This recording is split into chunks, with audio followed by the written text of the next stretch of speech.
speaking of miracles, there was a certain couple that showed up late tonight. I can't seem to shake the impression they made on me. The girl was more fatigued than a woman should ever look. All she wanted was just a place to rest. But I had nothing. The husband pleading with such desperation. What kind of businessman would take pause with that? Huh? What could I do? Bethlehem was packed. No fault of my own. And that's where the book would have closed on the matter had it not been for my dear, dear sweet wife. The jab in the ribs from her finger telling me I might want to rethink my position on things. I very clearly knew my options. A, I could find them a place to sleep, or B, I could find myself a place to sleep. Seriously, my wife, Estelle, had seen something that I had completely missed. The girl, she was pregnant. There was no way I was going to leave her out in the cold night. But the barn, it was all ahead. They were grateful. There's something different about them. Something. It's a quirky word, a word we simply don't use anymore. But holy. It's really the only word that fits.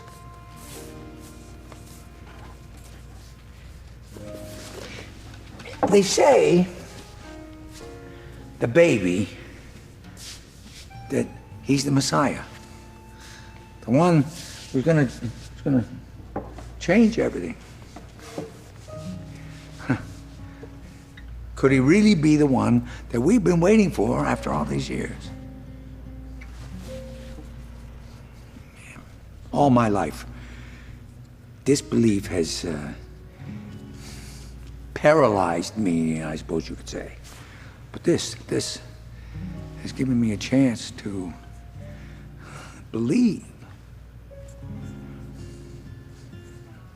Bethlehem will be waking up soon. People gonna want food in their stomach. They're gonna be registering for the census. All these people in their own little worlds, no one knowing that a Savior has entered the world. Out of all the places on earth,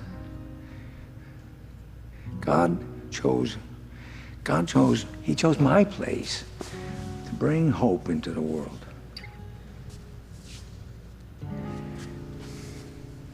I'm certainly not a very worthy man, but I am a grateful one. And Estelle, I've never seen that woman happier in years. As for me, there will always be things to buy and sell, but all of this has given me a new kind of heart. A heart that believes. Oh, what a holy night.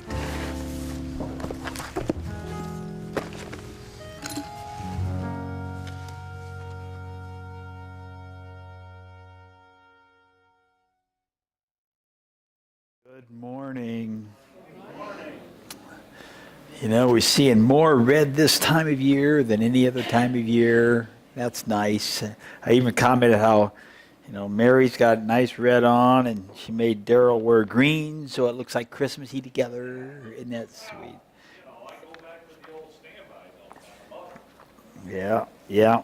You would. Oh, the bachelor wants to creep out in him. The guy wants to creep out in him. Okay, so here are some, continuing on in My Laughter is the Best Medicine humor. Here's two more that were from the same one that someone mysteriously left on my office door, under my office door. Okay, my friend reviewed her young son's fill-in-the-blank homework, one line. At Christmas, we exchange gifts with blank. His response, receipts. I thought that was cute. Also, spotted in our church bulletin. All singles are invited to join us Friday at 7 p.m. for the annual Christmas sing-alone. Okay. That happens, and people who do bulletins really don't appreciate that so much. But anyway, so it does happen. As most of you know, Friday morning, Kathy and I took off for Indiana to have Christmas with her family and leave her there, and so she can drive her mom to Florida. All those years she drove her mom crazy, now she's driving her to Florida. Isn't that great? So I drove back yesterday. I was able, under 35, about 35 hours roughly, I was able to use the bridge card and get back in time. So that was and as I was driving yesterday, I thought, I really can't believe I'm doing this. But you're in the middle of it, so I'm really committed to this. But have you ever done something and it just seemed so surreal, just like, I just really can't believe this. I can't believe this is happening to me. I can't, and it's just very surreal, and you really wonder, how can this be just so amazing or so odd or so whatever. John's gospel ends with a great summary, and at the end of the summary, end of his gospel, John chapter 21, it allows for us to have a bit of an imagination. John says this, and there are also many other things which Jesus did, which, if they were written in detail, I suppose that even the world itself would not contain the books that would be written. And that's pretty amazing when you think about that. Because what do we know about Jesus? We know about Jesus about total span about 4 years in his life. We have his birth. We didn't look, not very much there. We have when he was it skips then to when he was roughly 12-ish, and went to the temple with the family, and went about his father's business. And there's not a huge amount there. After that, it jumps all the way till he was roughly 30 years old. So, I'm just saying that's probably, and his ministry was 3.5 years, so, 4 to 4.5 years of his life is all we have. So we have 28, 29 years of nothing. And John is saying, if we wrote all those things out, all the things that even the world itself could not contain the books that would be written. And I think it's important to keep in mind that Jesus had a life more than what was written. We don't think about that too often, but he did stuff more than what was written. He did stuff as a kid. He did stuff as a young adult. Now, while John and the other gospel writers, Matthew, Mark, and Luke, all have snapshots in the life of Jesus, that are important for us to know in his early days on earth. Different scenes. There's so many different scenes from his early days on earth, different places, different people, different events. There's just a lot of stuff, a lot of circumstances. They're not recorded. We don't have them in here. We have some, but not everything. And so, but things did happen. It doesn't mean that things never happened to Jesus, right? We know that in that 29 years, things had to happen. We don't know what, but we know something happened, right? Open your Bibles to the Gospel of Luke, if you would, please. Or your electronic equivalent, or your scripture sheet that you have, but it's always nice to hear the fluttering of pages. Matthew, Mark, Luke, the third book in the Gospels, the New Testament. And just because things aren't in the Bible, things aren't written, doesn't mean we can't wonder, doesn't mean we can't imagine, doesn't mean we can't think about some of the details and what might have taken place in some of those details. Doesn't mean we can't fill in the blanks. So, and I think it's good for us. I think it's okay for us to infer and imagine about what we don't know for sure based on what is recorded in the Bible. Basing on that. So let's look at some of the facts we know. It's not going to be on the screen. Luke. Pardon me? Luke 2, verse 1. Luke 2, 1. Let's look at some facts from Luke 2, verse 1, starting at verse 1. And you heard it. You heard Luella read it. And we're going to go through it again. And I think we'll just get this will help us stir our imaginations a little bit. In those days, a decree went out from Caesar Augustus that all the world should be registered. This was the first registration when Quirinius was governor of Syria, and all went to be registered, each to his own town. That's important. And Joseph also went up from Galilee, from the town of Nazareth to Judea, the city of David, which is called Bethlehem, means house of bread, because he was of the house and lineage of David. Notice it's of the house and the lineage of David, not just the lineage of David, not just the house of David, but the house and lineage of David, to be registered with Mary, his betrothed, who was with child.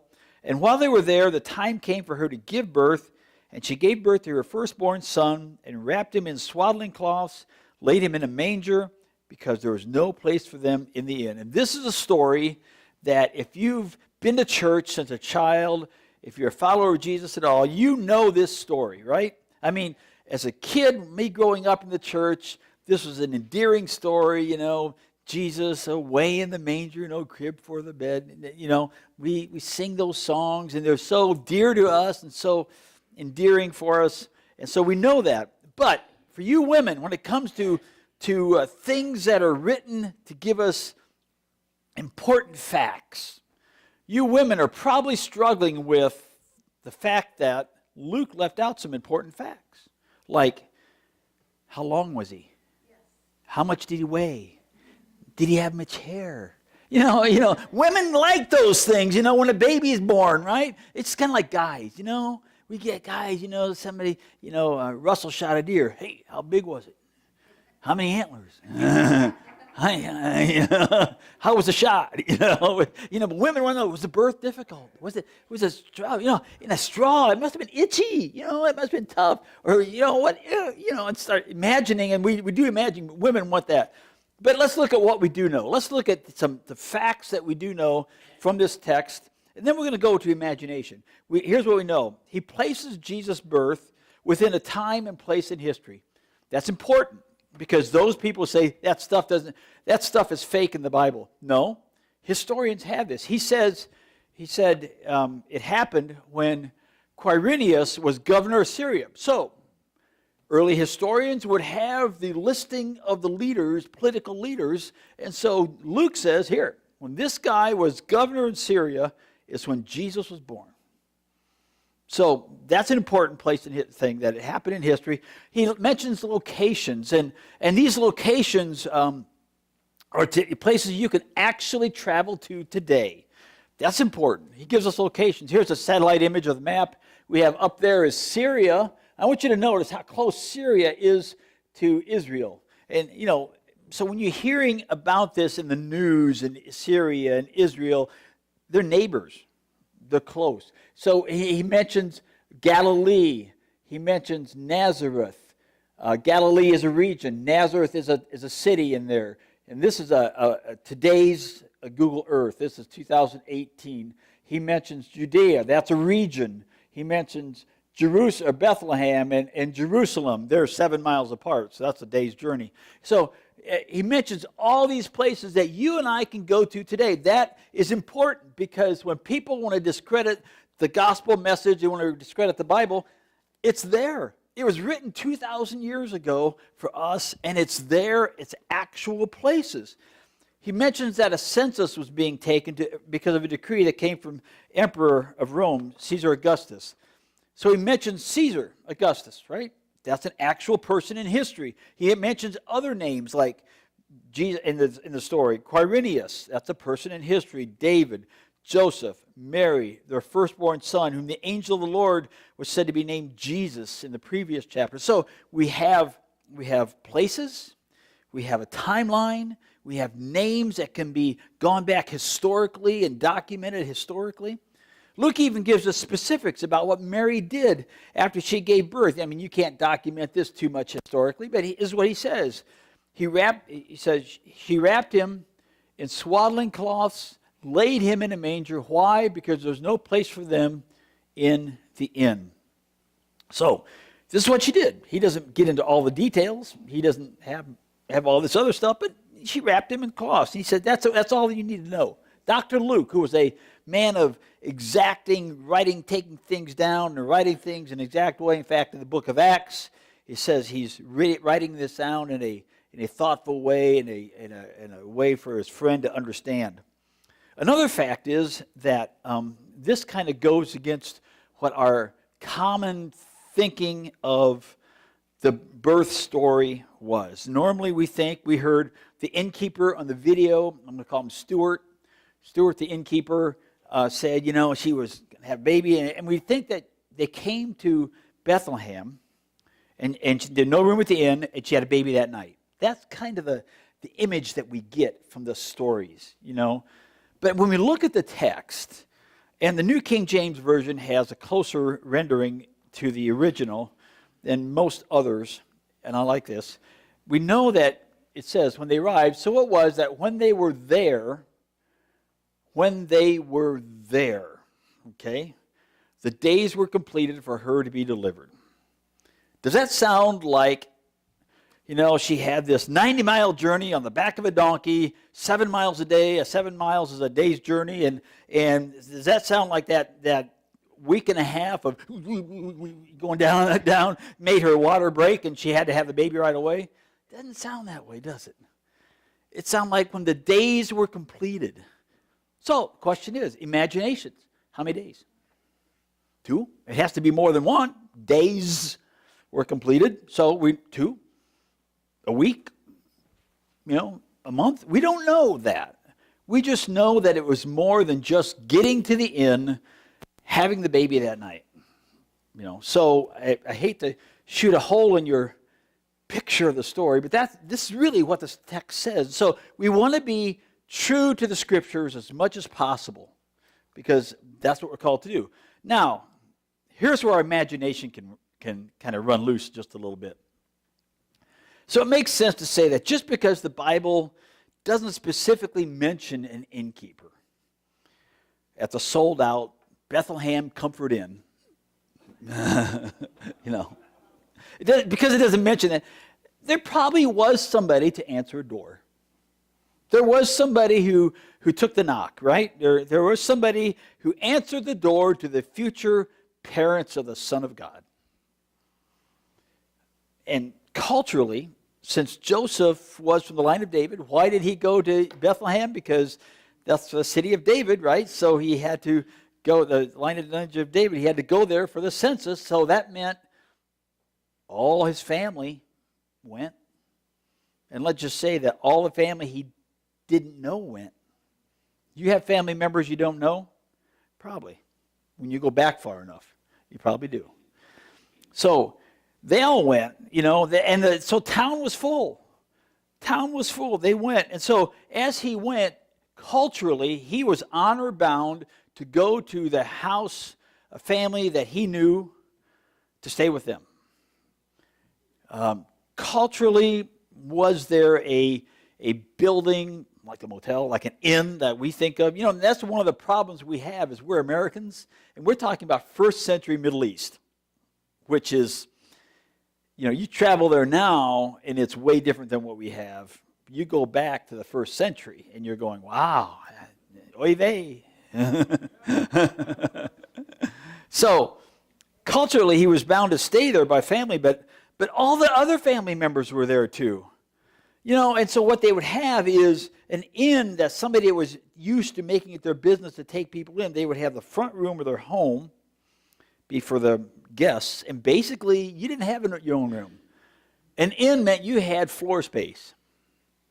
That's it. And they just stacked them up like cordwood. You got a row of people where hey, we're full, can't you see? And then in the back of the building was his family's, his own personal residence, and then the stable was down below maybe. Just depends on the layout.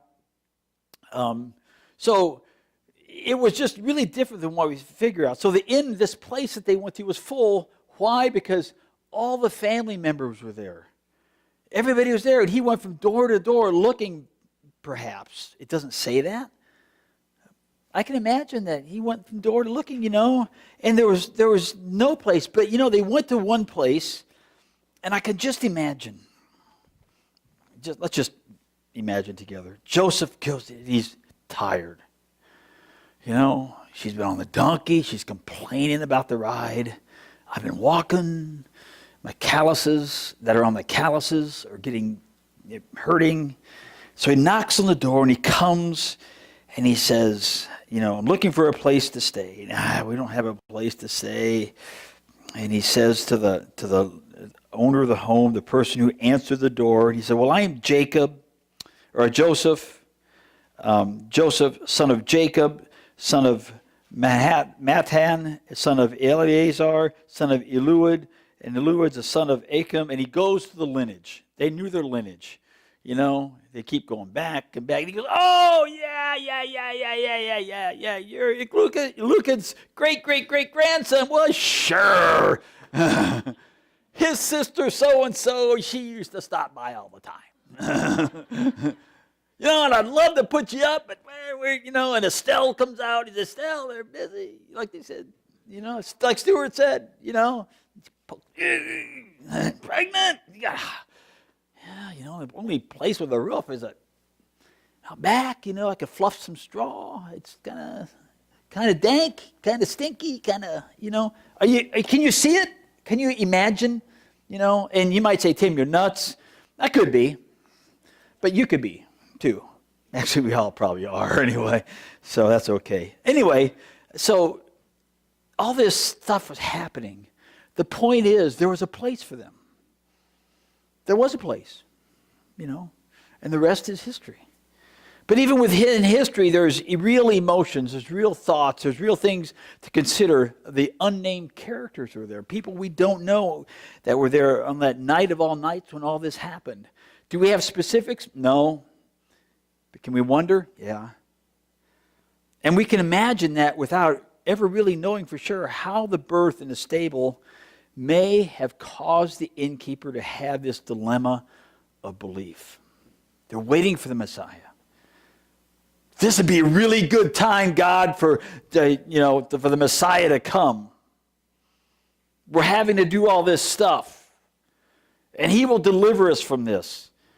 He will put us in the right place. He will set things right for us.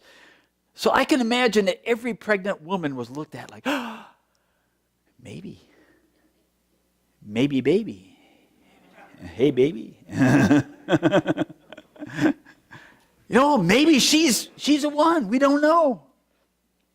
Scholars and historians suggest that Jewish people that day were expecting that arrival, so restoring Israel was something that was on the front of the people's minds, of their hopes and expectations.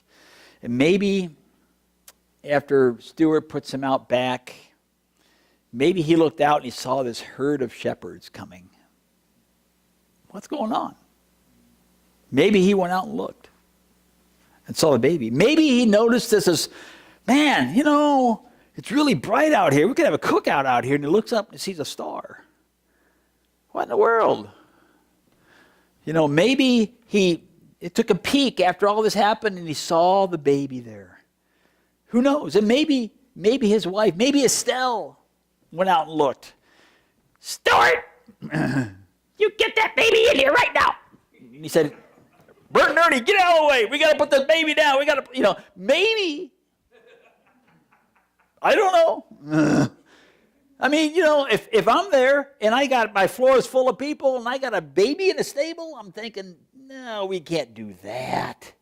Especially if it's the Messiah. I'm going to get some points here. We don't know. We don't know. The Bible doesn't say, but we can wonder as long as we're not too rigid about what's not explicitly written in the text. Some people will get dogmatic about stuff that's not there. I get dogmatic about what is there. We got a hard enough time keeping to what's there, let alone worrying about so much about what's not there, right? Can I get an amen? Okay, that's what happens. So it's safe to say that whatever the innkeeper may have thought or done that night, I don't believe he had any idea of the fullness behind what had taken place by the sovereign timing of God's plan. Remember, Luke says, so it was that while they were there, the days were completed for her to be delivered. God's sovereignty, we talked about it this past summer. It means He does just the right thing, at just the right way, at just the right time, for His glory and our good. God's sovereignty does just the right thing, in just the right way, in just the right time, for his glory and our good. And maybe the innkeeper was totally clueless that he was being used by a sovereign, holy God at just the right time and bringing the Messiah into the world. But God wasn't. God knew what was going on. He had everything under control. In fact, the Apostle Paul writes about the specific time that happened in a specific place with these specific people that were described in the birth story. Paul says, but when the fullness of time had come, when just the right time, God sent forth his Son, born of a woman, born under the law. Why? To redeem those who were under the law, so that we might receive adoption as sons and daughters. People, this wasn't happenstance in any stretch of the imagination. This was just the right time. And the innkeeper probably had no idea that he was in keeping with the perfect timing from God's plan from all of it. Just think about that. God had started this at the foundation of eternity, with all the worlds. And the innkeeper was part of that plan. The fact that the inn was full and the stable was about to be a maternity ward, that was part of the plan. Had you ever thought of that? That was the plan. God decided to let the manger be the place for the shepherds that would come and adore him.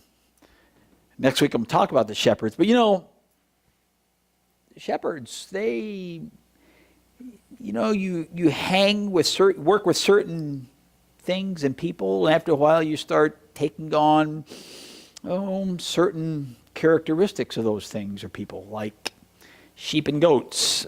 You hang with sheep and goats long enough, what happens? You start smelling like sheep and goats. So, that's the case. Being in a manger made them perfectly comfortable. Being in a palace? Nah. Being in an inn? Probably not. Being with them? When I was in Israel, we saw Bedouin traders out in the middle of nowhere. Tents up, sheep, goats, camels. And the state tried to put them in state housing, and that didn't work so well. They just turned all that into traders' housing, and another story. So that's just how it is. That's their culture. And so while this, too, may have been an eye-opening experience for the innkeeper to see, I don't really think he totally, even if he would have known it's the Messiah, I don't think he really knew what the reason was behind the birth of the baby in the barn. John tells us this, but when people keep on sinning, it shows that they belong to the devil, who has been sinning since the beginning. But the Son of God came to destroy the works of the devil. The Son of God came to destroy the works of the devil. The advent of Jesus the Messiah was a declaration of war on the devil at that very moment. And in I believe in the spiritual history, if you look back at that first cry of the Christ child that night in the city of David was a shot that was heard around the world as far as the kingdom of darkness was concerned. Something happened. And I think the demon shook, the devil shook, I think everything shook. Life came into the world, and the light started pushing back the darkness. Victory was on the horizon, and the works of the devil were in the crosshairs of the Creator, and the plan from eternity was now in place and was starting to unfold. The innkeeper probably never thought of himself as being used in any significant way by God. I'm just an innkeeper. Probably used for any purpose in life. Yet here God chose him to play a part in this plan. He had space on the property, and Mary, Joseph, and Jesus were given the space to start the greatest rescue story ever. So if Stuart the innkeeper, it was the innkeeper, just imagining, I think he did just what we sing about today. He prepared him room, didn't he? He prepared him room, and maybe it was the beginning of a crisis for belief for him. Maybe it could be for us. But I think at this time of year, every one of us should be doing as Stuart did, letting every heart prepare him room. What's your heart filled with right now? Filled with stuff? Or is your heart filled with Jesus? Every heart should be filled with Jesus. Preparing him. That's what the innkeeper did. May it be the action, the decision of our lives too, to do that. There's always more going on than we fully realize. You know, I think like last week I talked about looking where God is at work and joining him there. That's what we should be doing. Where's God working? And joining him and letting him be in control and resting in that. God uses the least likely people to accomplish his purpose. That's always amazing to me. As I read the Bible, I read all these people that, it's like, wow, look at that. You know, what if God chose to use you this season to accomplish a purpose he has? Would you believe it? What if God chose your neighbor to do that? Would you believe that? What if God chose the person that was a person that you least expected to be one used by God? I mean, you think about the person that they're maybe not a Christian. Think about the person that maybe is far from God. What if God chose to use that person? Now, I'm not saying Stuart the innkeeper was far from God. I'm just saying that maybe him and God weren't necessarily on the right terms. And yet, God chose him and worked through him to bring the Messiah to earth. If God chose somebody that you wouldn't expect, could you believe it and could you see God at work, or would you dismiss it? I have Steve Miller has been after me for years to do this, and I have a story I'm going to ask Joe May to read. She's going to be using this. And Steve's not in town right now, so that's how it goes. But she's going to read this and set the stage for a song that I'm going to do for you. Go ahead. It was Christmas Eve, and the Lord looked down from above at all his children. It had been nearly 2,000 years since the birth of his son, and turning to his youngest angel, the Lord said, "Go down to the earth and bring back to me the one thing that represents everything good that has been done in the name of this day."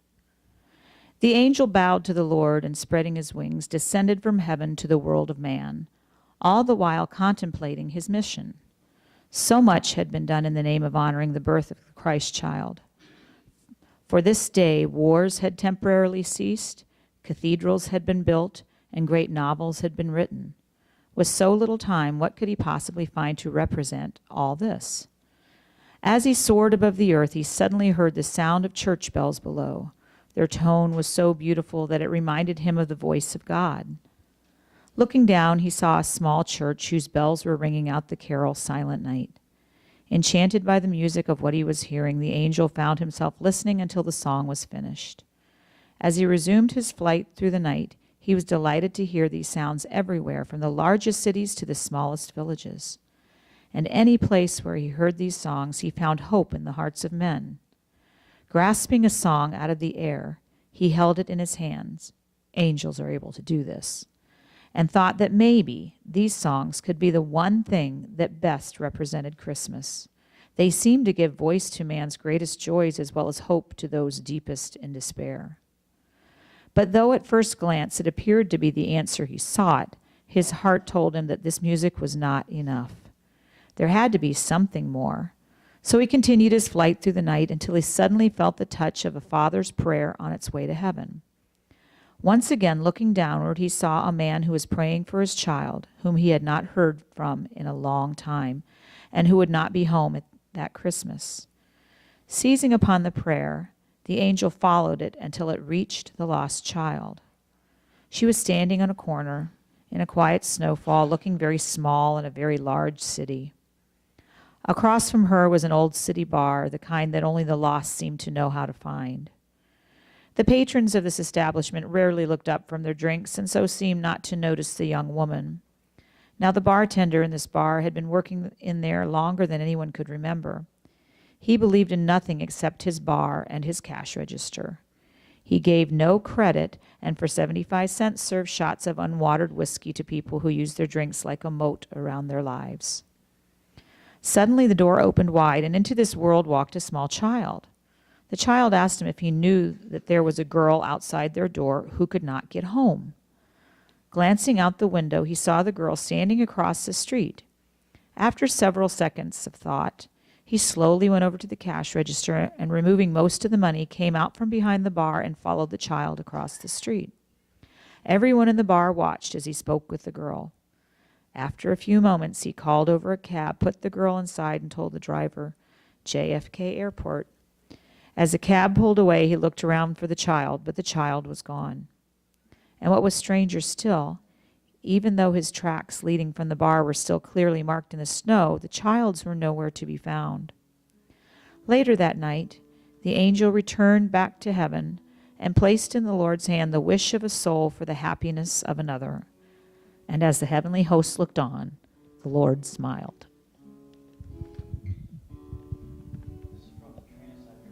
And Steve Miller has been after me for years to do this song. I did it for him many years ago when we had the old sanctuary. I never did it since then, but I think it tells a good story. So imagine. And he always says, sing it like they sing it. In an old city bar, it's never too far from the places that gather the dreams that have been. In the safety of night, with its old neon light, it beckons the strangers, and they always come in. And the snow, it was falling, neon was calling, it was low, the night Christmas Eve. And here was the danger that even with strangers inside of this night, it's easier to believe.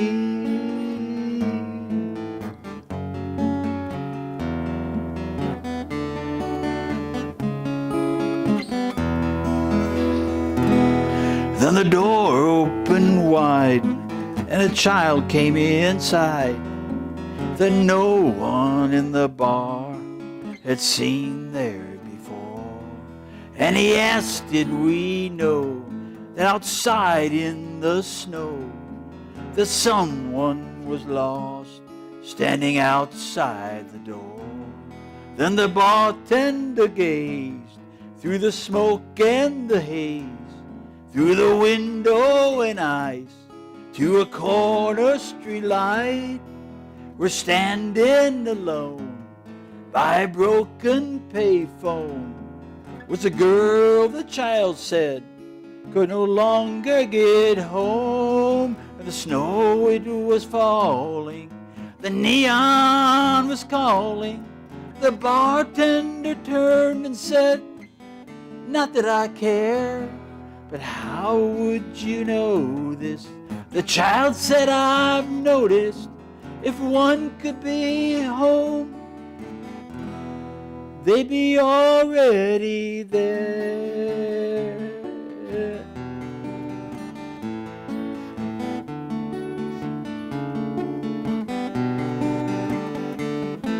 The bartender came out from behind the bar, and all of his life was never that far.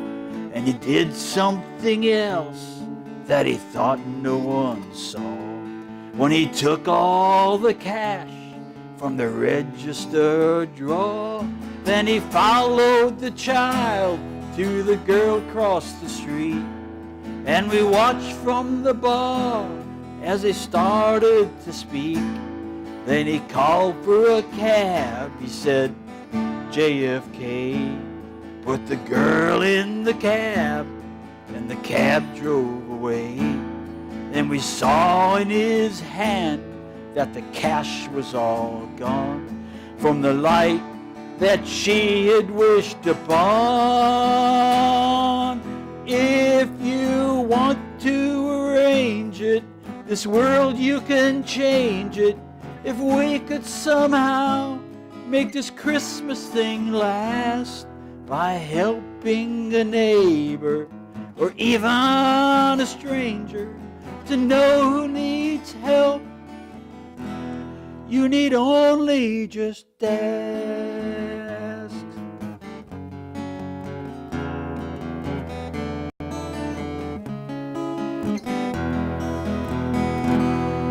Then he looked for the child, but the child wasn't there.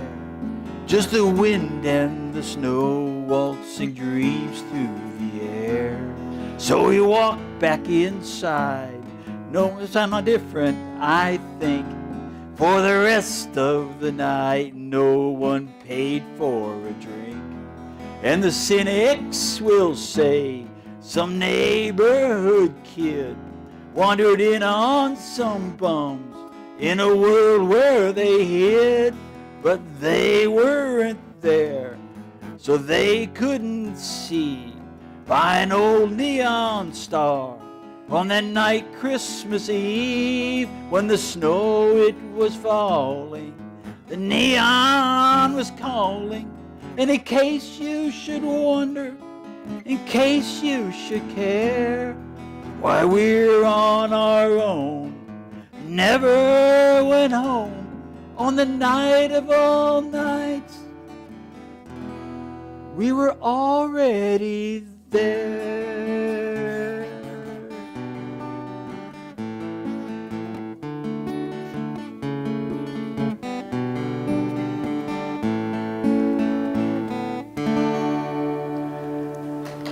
Yeah. The point is, God uses people that we seldom imagine, we can seldom see, in ways that are just so amazing. That's the sovereignty of God at work in lives. Will you be a part of that? Will you believe? Will you see God at work in this time of year?